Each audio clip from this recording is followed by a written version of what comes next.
Exode chapitre 32. Le danger de l'idolâtrie. Le peuple, voyant que Moïse tardait à descendre de la montagne, s'assembla autour d'Aaron et lui dit « Allons, fais-nous un Dieu qui marche devant nous, car ce Moïse, cet homme qui nous a fait sortir du pays d'Égypte, nous ne savons ce qu'il est devenu. » Aaron leur dit « Ôtez les anneaux d'or qui sont aux oreilles de vos femmes, de vos fils et de vos filles, et apportez-les-moi. » Et tous ôtèrent les anneaux d'or qui étaient à leurs oreilles, et ils les apportèrent à Aaron.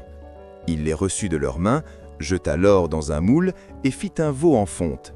Et ils dirent « Israël, voici ton Dieu, qui t'a fait sortir du pays d'Égypte. » Lorsqu'Aaron vit cela, il bâtit un autel devant lui, et il s'écria « Demain, il y aura fête en l'honneur de l'Éternel. » Le lendemain, ils se levèrent de bon matin, et ils offrirent des holocaustes et des sacrifices d'action de grâce. Le peuple s'assit pour manger et pour boire, puis ils se levèrent pour se divertir. L'Éternel dit à Moïse, « Va, descends, car ton peuple que tu as fait sortir du pays d'Égypte s'est corrompu. Ils se sont promptement écartés de la voie que je leur avais prescrite. Ils se sont fait un veau en fonte, ils se sont prosternés devant lui, ils lui ont offert des sacrifices, et ils ont dit, « Israël, voici ton Dieu qui t'a fait sortir du pays d'Égypte. » L'Éternel dit à Moïse, « Je vois que ce peuple est un peuple au cou raide. Maintenant laisse-moi, ma colère va s'enflammer contre eux, et je les consumerai.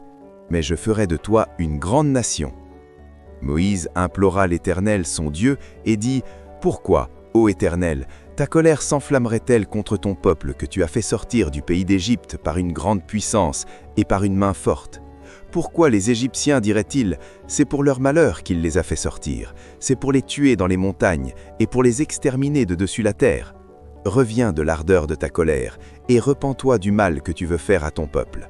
Souviens-toi d'Abraham, d'Isaac et d'Israël, tes serviteurs, auxquels tu as dit, en jurant par toi-même, « Je multiplierai votre postérité comme les étoiles du ciel, je donnerai à vos descendants tout ce pays dont j'ai parlé, et ils le posséderont à jamais. » Et l'Éternel se repentit du mal qu'il avait déclaré vouloir faire à son peuple. Moïse retourna et descendit de la montagne, les 2 tables du témoignage dans sa main. Les tables étaient écrites des 2 côtés, elles étaient écrites de l'un et de l'autre côté. Les tables étaient l'ouvrage de Dieu, et l'écriture était l'écriture de Dieu, gravée sur les tables. Josué entendit la voix du peuple qui poussait des cris, et il dit à Moïse, « Il y a un cri de guerre dans le camp. » Moïse répondit, « Ce n'est ni un cri de vainqueur, ni un cri de vaincu. Ce que j'entends, c'est la voix de gens qui chantent. » Et comme il approchait du camp, il vit le veau et les danses. La colère de Moïse s'enflamma, il jeta de ses mains les tables et les brisa au pied de la montagne. Il prit le veau qu'ils avaient fait et le brûla au feu. Il le réduisit en poudre, répandit cette poudre à la surface de l'eau et fit boire les enfants d'Israël. Moïse dit à Aaron, « Que t'a fait ce peuple pour que tu l'aies laissé commettre un si grand péché ?» Aaron répondit, « Que la colère de mon Seigneur ne s'enflamme point. Tu sais toi-même que ce peuple est porté au mal. Ils m'ont dit, fais-nous un Dieu qui marche devant nous, car ce Moïse, cet homme qui nous a fait sortir du pays d'Égypte, nous ne savons ce qu'il est devenu. Je leur ai dit que ceux qui ont de l'or s'en dépouillent, et ils me l'ont donné, je l'ai jeté au feu, et il en est sorti ce veau. » Moïse vit que le peuple était livré au désordre, et qu'Aaron l'avait laissé dans ce désordre, exposé à l'opprobre parmi ses ennemis. Moïse se plaça à la porte du camp et dit, « À moi, ceux qui sont pour l'Éternel. » Et tous les enfants de Lévi s'assemblèrent après de lui.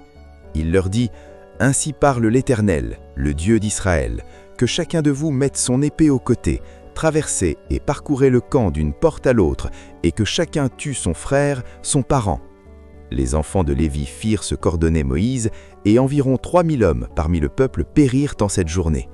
Moïse dit, « Consacrez-vous aujourd'hui à l'Éternel, même en sacrifiant votre fils et votre frère, afin qu'il vous accorde aujourd'hui une bénédiction. » Le lendemain, Moïse dit au peuple, « Vous avez commis un grand péché. Je vais maintenant monter vers l'Éternel. J'obtiendrai peut-être le pardon de votre péché. » Moïse retourna vers l'Éternel et dit, « Ah, ce peuple a commis un grand péché. Ils se sont fait un Dieu d'or. Pardonne maintenant leur péché. Sinon, efface-moi de ton livre que tu as écrit. » L'Éternel dit à Moïse, « C'est celui qui a péché contre moi que j'effacerai de mon livre. Va donc, conduis le peuple où je t'ai dit. Voici, mon ange marchera devant toi. Mais au jour de ma vengeance, je les punirai de leurs péchés. » L'Éternel frappa le peuple parce qu'il avait fait le veau, fabriqué par Aaron. Méditons. Le veau d'or révèle l'impatience et l'infidélité du peuple. Lorsque nous perdons de vue Dieu, nous fabriquons nos propres idoles. Prions. Seigneur, garde mon cœur fidèle à toi, seul. Amen. Chers frères et sœurs, merci d'avoir suivi cette méditation sur Parole de Dieu au quotidien. Si cette vidéo t'a touché, mets un like, abonne-toi et active la cloche pour ne rien manquer. Chaque jour, laisse la parole de Dieu fortifier ta foi, apaiser ton cœur et illuminer ton chemin. Partage cette vidéo pour que la lumière de Dieu continue de briller dans le monde. Et souviens-toi, Dieu t'aime et marche avec toi, chaque jour. À très bientôt, dans une nouvelle méditation de Parole de Dieu au quotidien.